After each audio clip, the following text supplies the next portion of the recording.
Thank you.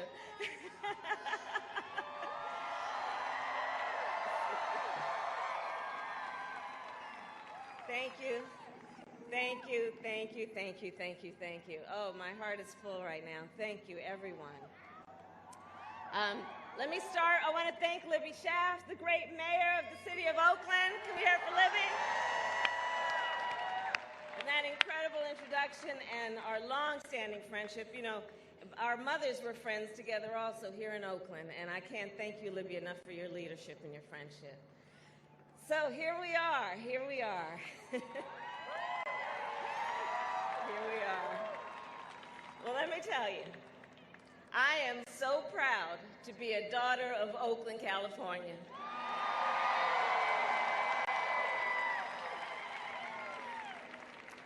And as most of you know, I was born just up the road at Kaiser Hospital. And it was just a few miles away that my parents first met as graduate students at UC Berkeley, where they were active in the civil rights movement. And they were born half a world apart from each other. My father, Donald, came from Jamaica to study economics.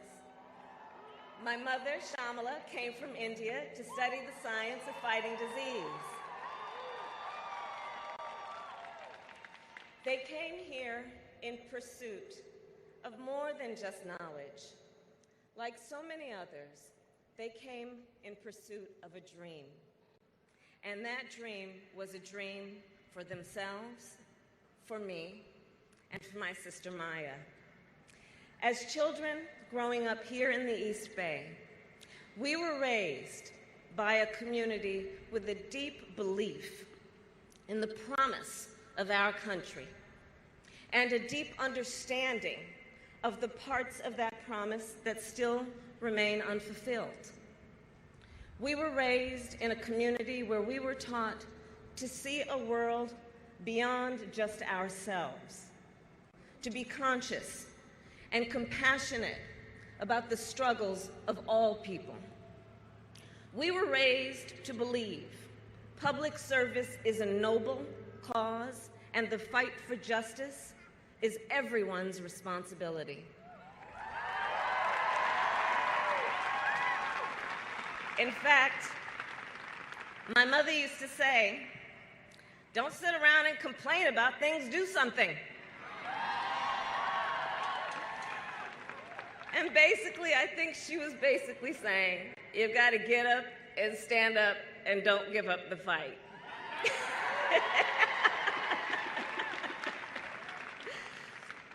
And it is this deep-rooted belief that inspired me to become a lawyer and a prosecutor. It was just a couple of blocks from this very spot, nearly 30 years ago, as a young district attorney, I walked into the courtroom for the first time and said the 5 words that would guide my life's work. Kamala Harris for the people.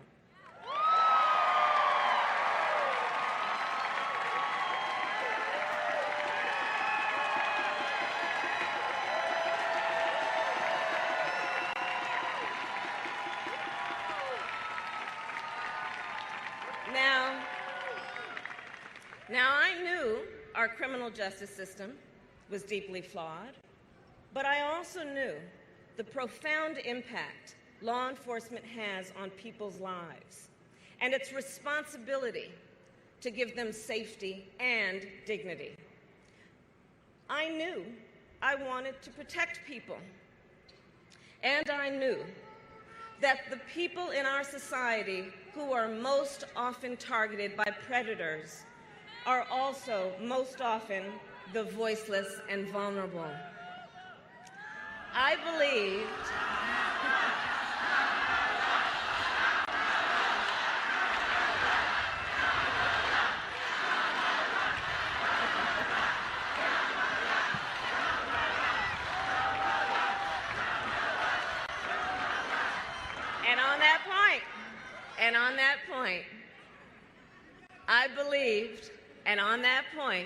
I believed then, as I do now, No one should be left to fight alone. Because you see, in our system of justice, we believe that a harm against any one of us is a harm against all of us. That is why when a case is filed, it doesn't read the name of the victim, it reads the people.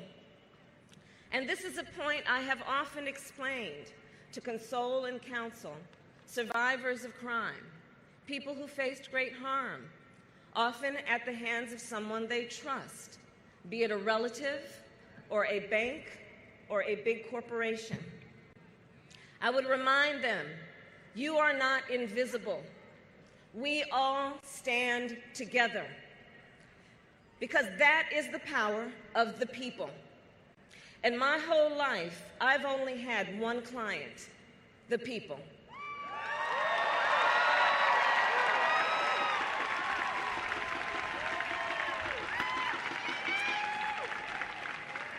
And fighting for the people meant fighting on behalf of survivors of sexual assault, a fight not just against predators, but a fight against silence and stigma.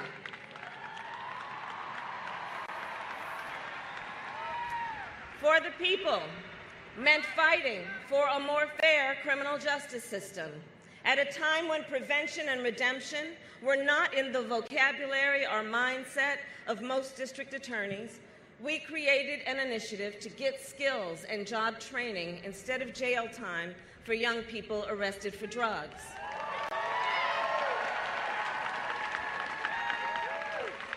For the people meant fighting for middle-class families who had been defrauded by banks and were losing their homes by the millions in the Great Recession. And I'll tell you, sitting across the table from the big banks, I witnessed the arrogance of power. Wealthy bankers accusing innocent homeowners of fault, as if Wall Street's mess was of the people's making. So we went after the 5 biggest banks in the United States. We won $20 billion for California homeowners. And we passed.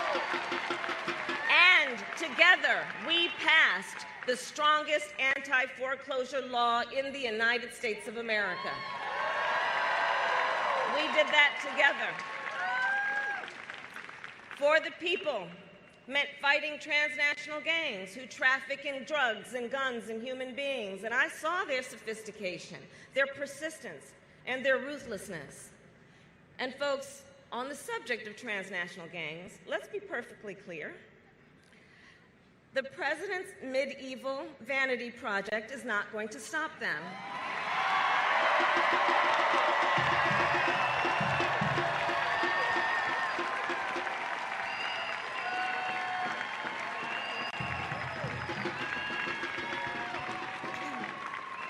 And in the fight for the people to hold this administration accountable, I have seen the amazing spirit of the American people. During the healthcare fight, I saw parents and children with grave illnesses walk the halls of the United States Congress, families who had traveled across the country at incredible sacrifice. They came to our nation's capital, believing that if their stories were heard and if they were seen, their leaders would do the right thing. I saw the same thing with our dreamers. They came by the thousands, by plane, train, automobile. I'm sure they were sleeping 10 deep on someone's living room floor. And they came because they believe in our democracy and the only country they have ever known as home.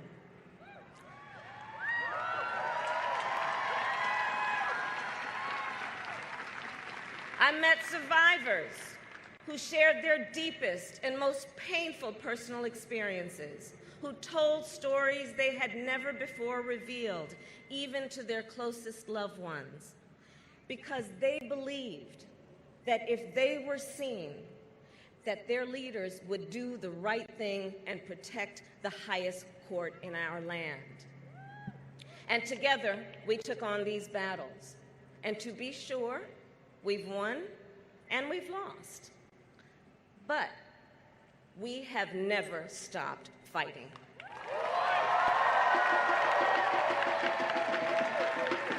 We have never stopped fighting. And that's why we are here today. And that's why we are here today. We are here knowing we are at an inflection point in the history of our world. We are at an inflection point in the history of our nation. We are here because the American dream and our American democracy are under attack and on the line like never before.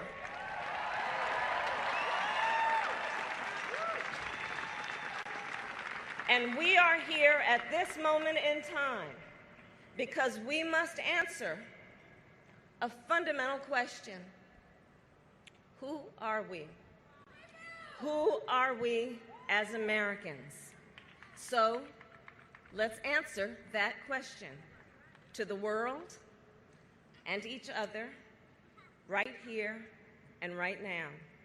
America, we are better than this.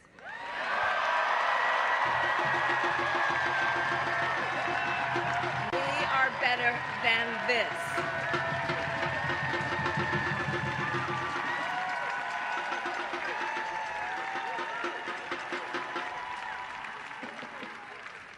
When we have leaders who bully and attack a free press and undermine our democratic institutions, that's not our America.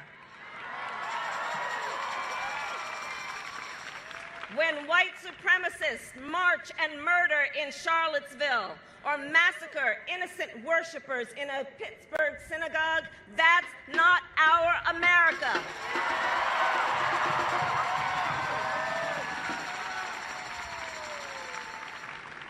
When we have children in cages crying for their mothers and fathers, don't you dare call that border security. That's a human rights abuse. And that's not our America.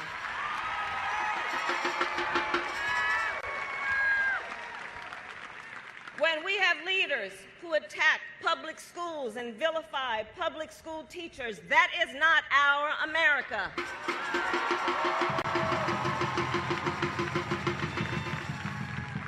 When bankers who crashed our economy get bonuses, but the workers who brought our country back can't even get a raise, that's not our America.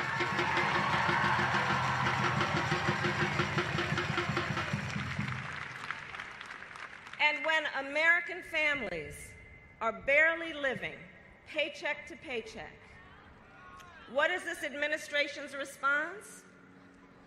Their response is to try and take health care away from millions of families. Their response is to give away $1 trillion to the biggest corporations in this country.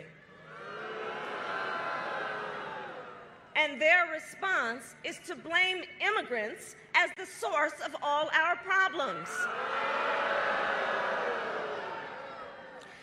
And guys, let's understand what's happening here. People in power are trying to convince us that the villain in our American story is each other. But that is not our story.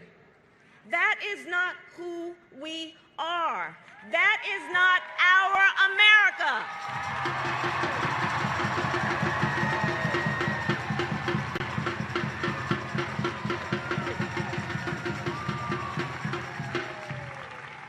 You see, our United States of America is not about us versus them. It's about we the people.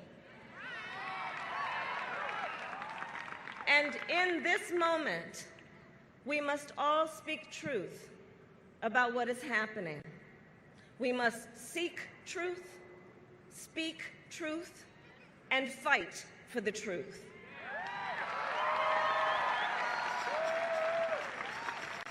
So let's speak some truth. Shall we? Let's speak truth about our economy. Our economy today is not working for working people. The cost of living is going up, but paychecks aren't keeping up. For so many Americans, a decent retirement feels out of reach, and the American dream feels out of touch. The truth is, our people are drowning in debt. Record student loan debt, car loan debt, credit card debt, resorting to payday lenders because you can't keep up with the bills. People are drowning in America. We have a whole generation of Americans living with a sinking fear that they won't do as well as their parents. And let's speak another truth about our economy. Women are paid on average 80 cents on the dollar, Black women 63 cents, Latinas 53 cents. And here's the thing, when we lift up the women of our country, we lift up the children of our country, we lift up the families of our country, and the whole of society benefits.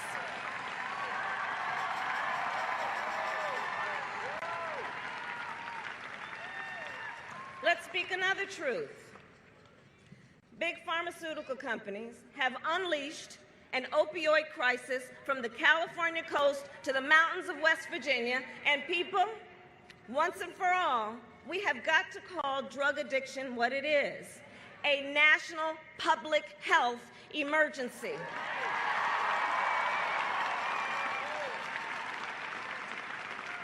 And what we don't need is another war on drugs. Let's speak truth. Climate change is real, and it is happening now.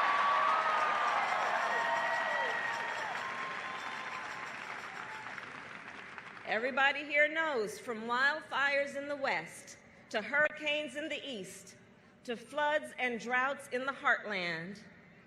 But we're not going to buy the lie. We're going to act based on science fact, not science fiction.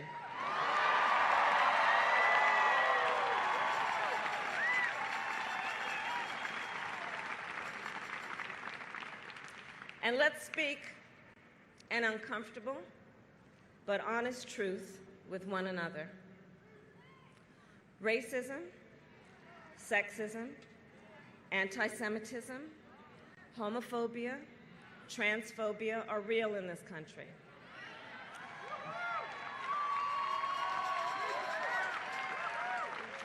And they are age-old forms of hate with new fuel. And we need to speak that truth so we can deal with it.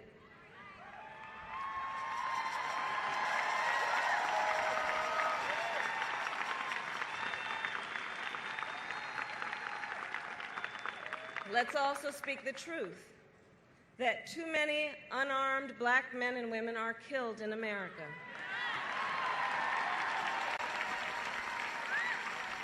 Too many Black and brown Americans are being locked up. From mass incarceration to cash bail to policing, our criminal justice system needs drastic repair. Let's speak that truth.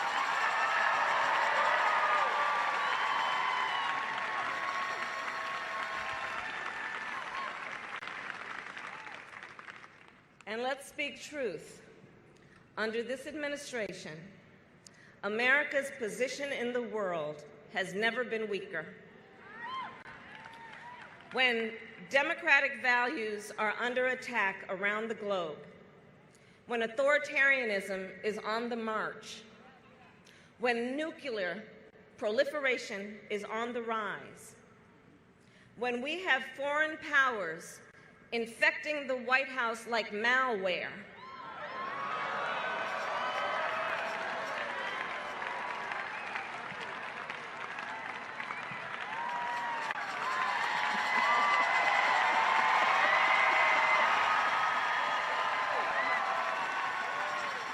let's speak that true. And let's speak truth about what are clear and present dangers. And let's speak the biggest truth of all. In the face of powerful forces trying to sow hate and division among us, the truth is that as Americans, we have so much more in common than what separates us.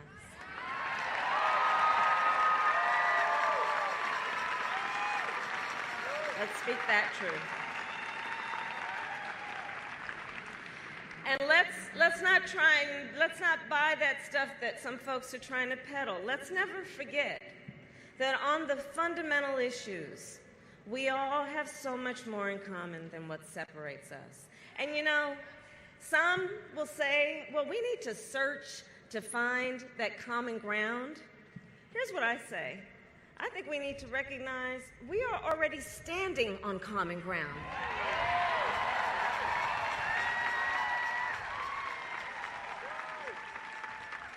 I say we rise together or we fall together as one nation indivisible. And I want to be perfectly clear. I'm not talking about unity for the sake of unity. So hear me out. I'm not talking about unity for the sake of unity. I'm not talking about some facade of unity. And I believe we must acknowledge that the word unity has often been used to shut people up or to preserve the status quo. After all, let's remember, when women fought for suffrage, those in power said they were dividing the sexes and disturbing the peace. Let's remember, when abolitionists spoke out and civil rights workers marched, their oppressors said they were dividing the races and violating the word of God. But Frederick Douglass said it best, and Harriet Tubman and Dr. King knew. To love the religion of Jesus is to hate the religion of the slave master.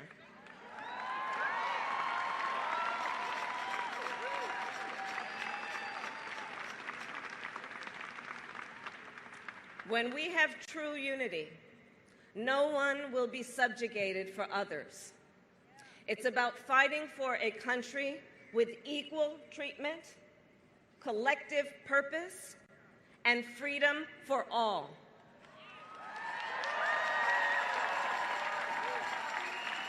That's who we are. That's who we are. And so, I stand before you today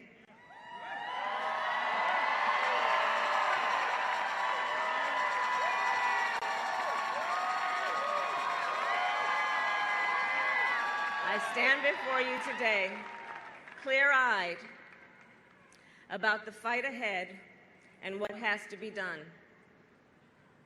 With faith in God, with fidelity to country, and with the fighting spirit I got from my mother,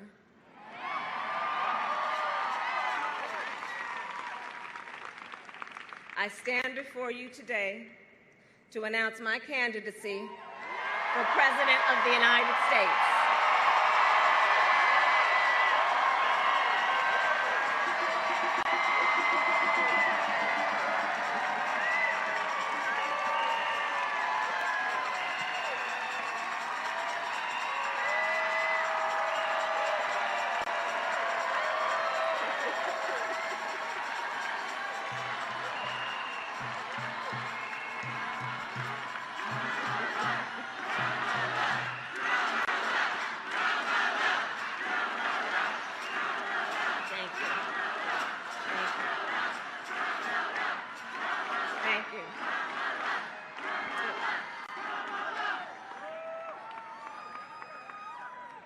And I will tell you, I'm running for president because I love my country.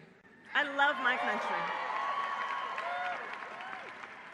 I'm running to be president of the people, by the people, and for all people.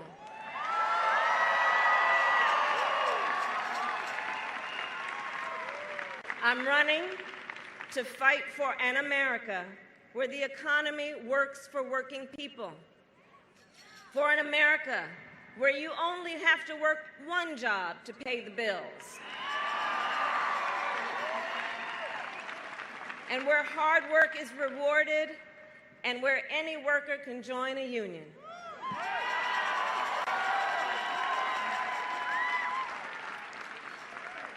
I am running to declare, once and for all, that health care is a fundamental right,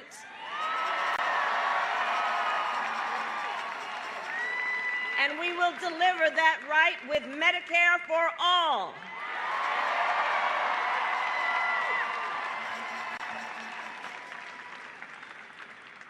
I am running to declare education is a fundamental right,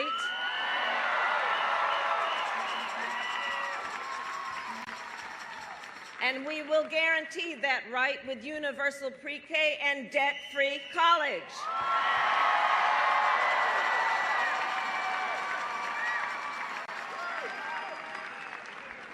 I am running to guarantee working and middle-class families an overdue pay increase.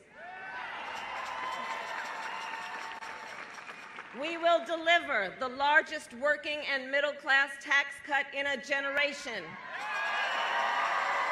up to $500 a month to help America's families make ends meet. And we'll pay for it.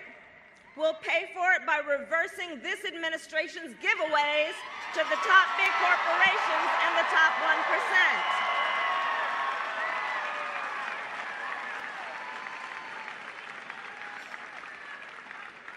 I'm running to fight for an America where our democracy and its institutions are protected against all enemies, foreign and domestic.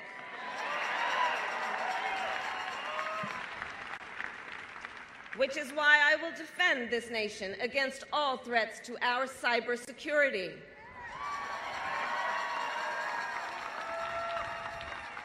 We will secure our elections and our critical infrastructure to protect our democracy.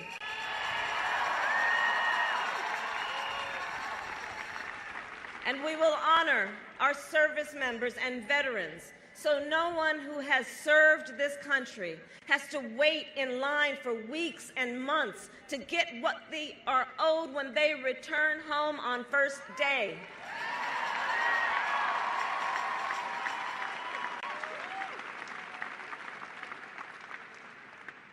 I'm running to fight for an America where no mother or father has to teach their young son that people may stop him, arrest him, chase him, or kill him because of his race.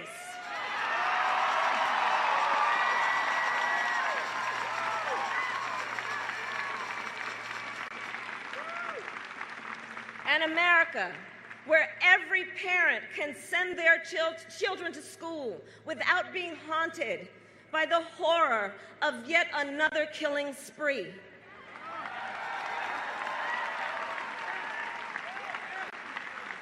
Where we treat attacks on voting rights and civil rights and women's rights and immigrant rights as attacks on our country itself.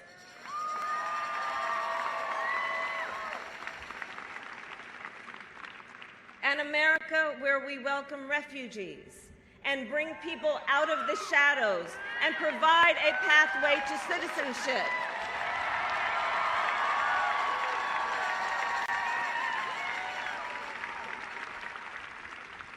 An America where our daughters and our sisters and our mothers and our grandmothers are respected where they live and where they work.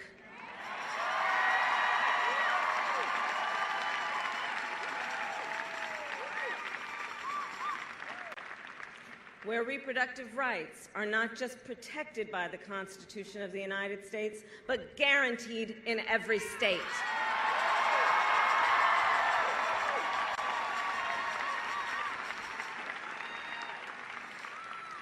I'll fight for an America where we keep our word and where we honor our promises, because that's our America.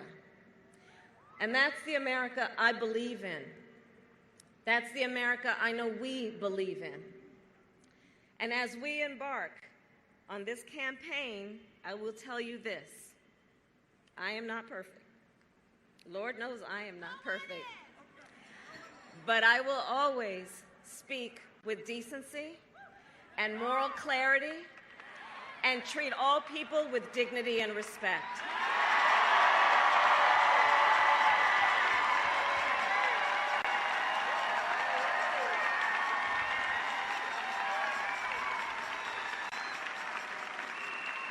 I will lead with integrity, and I will speak the truth. And of course, we know this is not going to be easy, guys. It's not going to be easy. And we know what the doubters will say. It's the same thing they've always said. They'll say, it's not your time. They'll say, wait your turn. They'll say, the odds are long. They'll say, it can't be done. But America's story has always been written by people who can see what can be, unburdened by what has been. That is our story. That is our story. And as Robert Kennedy many years ago said, only those who dare to fail greatly can ever achieve greatly.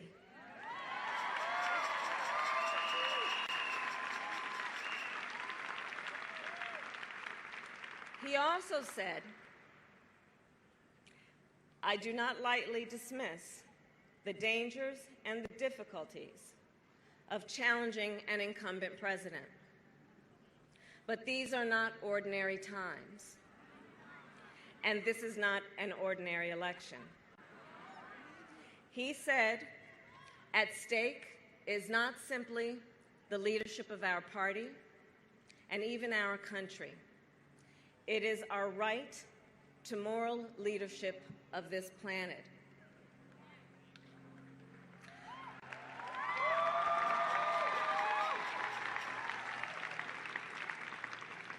So today, I say to you, my friends, these are not ordinary times, and this will not be an ordinary election.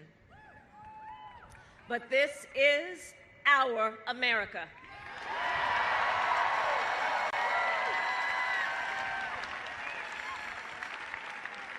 And so here's the thing. It's up to us. It's up to us, each and every one of us. So let's remember, in this fight, we have the power of the people. We can achieve the dreams of our parents and grandparents. We can heal our nation. We can give our children the future they deserve. We can reclaim the American dream for every single person in our country.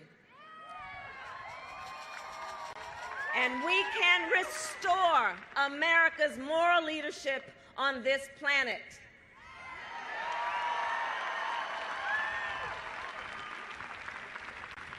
So, let's do this.